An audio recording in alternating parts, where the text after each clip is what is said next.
militer, nuklir, politik, ekonomi, budaya, dan cara hidup. Adalah sedikit hal yang membedakan antara Korea Selatan dan Korea Utara. Perbedaan antara kedua negara tersebut sangatlah ekstrim, sehingga sangat sulit dipercaya.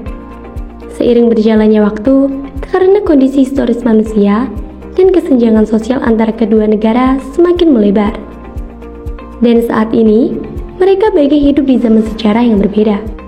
Seperti yang semua orang inginkan, Korea Selatan adalah negara yang jauh diimpikan dan mayoritas orang pasti akan memilih Korea Selatan dibanding Korea Utara untuk dijadikan tempat tinggal.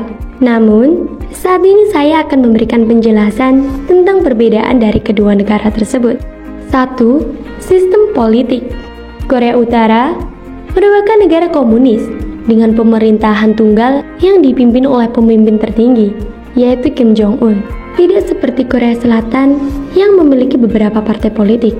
Di Korea Utara hanya ada satu partai politik, yaitu Partai Pekerja Korea, merupakan partai politik utama di negara ini yang didirikan oleh Kim Il-sung.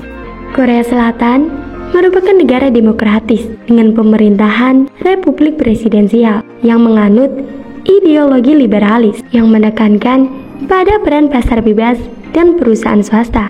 Sistem politiknya lebih terbuka dengan adanya pemilihan umum dan partai-partai politik yang bersaing. 2. Ekonomi. Ekonomi Korea Utara didasarkan pada kepemilikan negara dan perencanaan sentral. Negara ini mengalami kesulitan ekonomi dan isolasi internasional. Sistem ekonomi di Korea Utara yang dikelola oleh partai dan rezim sangat berpihak pada masyarakat Korea Utara di Pyongyang. Melalui klasifikasi sistem Songbun, pemerintah juga mengklasifikasikan pendistribusian dan pemerataan ekonomi sesuai dengan kelompok sosial tersebut. Keterbatasan akses internasional. Pembatasan ekonomi dan politik internasional menyebabkan keterbatasan akses terhadap pasar bebas. Sanksi internasional telah memberikan dampak signifikan pada kemampuan ekonomi Korea Utara. Kesenjangan sosial. Meskipun terdapat klaim resmi tentang kesetaraan sosial, ada laporan tentang kesenjangan ekonomi dan ketidaksetaraan di antara lapisan masyarakat Korea Utara. Masyarakat Korea Utara sangat terisolasi dari dunia luar. Berpergian ke luar negeri hampir menjadi hal yang mustahil untuk warga Korea Utara, sehingga mereka tidak memiliki kesempatan untuk berbaur dengan dunia luar. Korea Selatan menganut sistem kapitalis dengan sektor swasta yang berkembang pesat, di mana negara banyak menguasai alat produksi. Harga barang atau jasa hingga upah pekerja banyak ditentukan oleh negara. Korea Selatan dikenal sebagai salah satu negara dengan ekonomi maju di dunia. Keterlibatan pasar internasional. Korea Selatan telah menjadi ekonomi terbuka dan terlibat aktif dalam perdagangan internasional. Perusahaan-perusahaan besar seperti Samsung dan Hyundai yang memiliki reputasi global. Korea Selatan telah mengalami pertumbuhan ekonomi yang signifikan sejak era pasca perang, menjadi salah satu negara maju terkemuka di dunia. Industri K-pop Korea Selatan menjadi salah satu tren global dan telah mendapatkan pengakuan di berbagai belahan dunia. Grup musik K-pop dan idola Korea Selatan memiliki penggemar yang besar di tingkat internasional. Seni dan hiburan di Korea Utara seringkali memiliki tujuan mendukung pesan propaganda pemerintah. Pemimpin negara dan ideologi komunis sering menjadi fokus dalam produksi seni dan hiburan. 3. Kehidupan masyarakat Korea Utara. Terdapat kendali ketat pemerintah atas kehidupan masyarakat, termasuk akses terbatas terhadap informasi luar negeri dan media independen. Kehidupan bermasyarakat seringkali diatur oleh ideologi resmi negara. Sedangkan Korea Selatan lebih terbuka dan memiliki masyarakat yang lebih bebas. Warga negara memiliki akses yang lebih besar terhadap informasi luar negeri dan berbagai bentuk hiburan dan budaya. 4. Hubungan internasional. Korea Utara terkenal karena kebijakan luar negerinya yang kontroversial, termasuk program senjata nuklirnya yang telah menimbulkan ketegangan dengan komunitas internasional. Korea Selatan cenderung menjalin hubungan lebih terbuka dengan dunia internasional dan terlibat dalam perdagangan serta kerjasama internasional. 5. Sejarah dan konflik. Perang Korea 1950 hingga 1953. Korea Utara dan Korea Selatan terlibat dalam Perang Korea yang berakhir dengan pembagian semenanjung menjadi dua negara yang terpisah pada garis demokrasi paralel. Setelah Jepang menyerah pada akhir Perang Dunia II pada tahun 1945, sekutu yang dipimpin oleh Amerika Serikat dan Uni Soviet sepakat untuk membagi Korea menjadi dua zona pendudukan. Amerika Serikat menduduki bagian selatan, sementara Uni Soviet menduduki bagian utara. Pembagian ini dimaksudkan sebagai tindakan sementara untuk mengawasi penarikan Jepang dan memfasilitasi pembentukan pemerintahan sementara Korea. Perbedaan dalam sistem pendidikan antara Korea Utara dan Korea Selatan mencerminkan perbedaan ideologi, nilai-nilai, dan pendekatan pemerintah keduanya. Berikut adalah beberapa perbedaan utama. Korea Utara. 1. Kendali pemerintahan yang ketat. Pendidikan di Korea Utara dikendalikan dengan ketat oleh pemerintah dan diarahkan untuk mendukung ideologi resmi negara. Kurikulum dan materi pelajaran mencerminkan paham komunis dan propaganda yang mendukung rezim pemerintah. 2. Penekanan pada pendidikan politik. Pendidikan politik menjadi fokus utama, dan siswa diajarkan untuk memahami dan mengikuti ideologi komunis.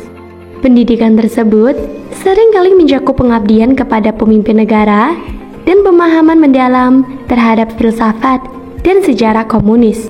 3. Pembatasan akses informasi luar negeri. Akses siswa ke informasi dari luar negeri dibatasi dan diawasi ketat. Bahan bacaan dan media yang masuk ke negeri ini diperiksa untuk memastikan kesesuaian dengan ideologi pemerintah. 4. Kurangnya kebebasan akademis. Sistem pendidikan di Korea Utara kurang kebebasan akademis, dan guru serta siswa diharapkan untuk mengikuti aturan dan pedoman yang ditetapkan pemerintah. 5. Kendala finansial. Pendidikan di Korea Utara seringkali terbatas oleh kendala finansial dan infrastruktur yang kurang memadai. Korea Selatan. 1. Sistem pendidikan yang kompetitif. Korea Selatan memiliki sistem pendidikan yang sangat kompetitif. Tekanan untuk berhasil dalam ujian masuk perguruan tinggi dan ujian nasional sangat tinggi. 2. Pendekatan kreatif dan inovatif. Meskipun ada tekanan akademis yang tinggi, Korea Selatan juga mendorong pendekatan kreatif dan inovatif dalam pembelajaran.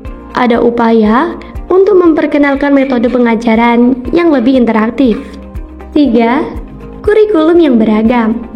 Kurikulum di Korea Selatan mencakup mata pelajaran yang beragam, termasuk ilmu pengetahuan, seni, bahasa, dan olahraga. Siswa memiliki kesempatan untuk memilih mata pelajaran sesuai minat mereka. 4. Pendidikan berorientasi internasional.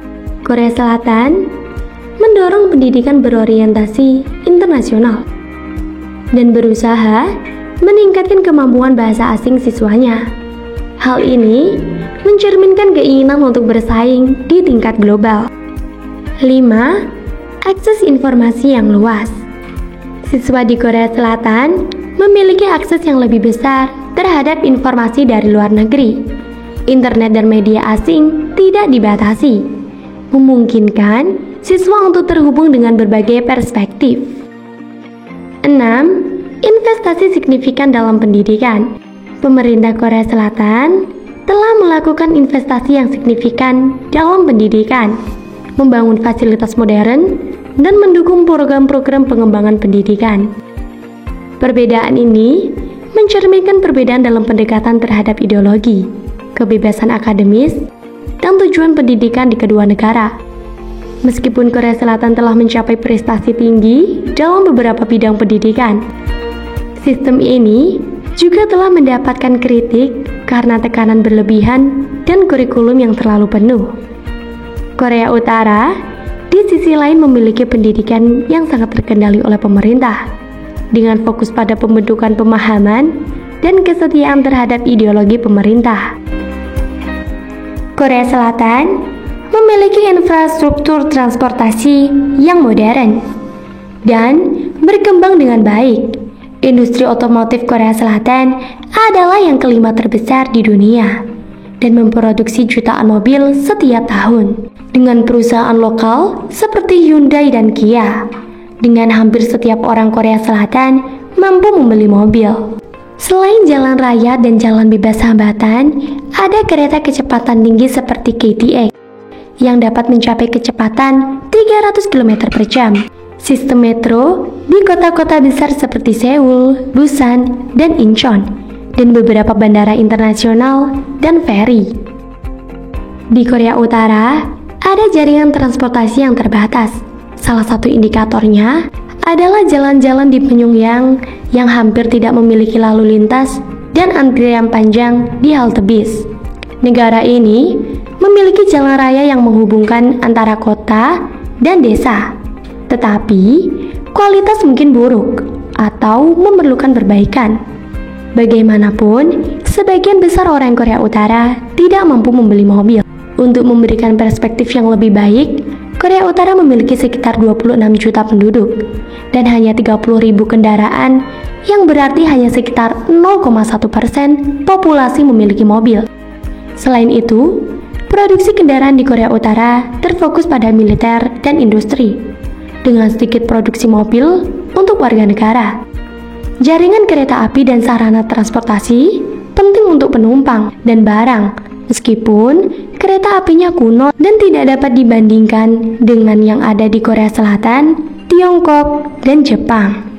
Ada juga sistem metro di Pyongyang, dan penerbangan internasional dan domestik dioperasikan oleh Air Koryo. Namun, penerbangan dari bandara utama Bandara Internasional Pyongyang hampir hanya digunakan oleh elit pejabat dan tutor asing. Transportasi laut di Korea Utara terbatas, meskipun ada feri yang menghubungkan kota-kota pesisir dan beberapa pulau.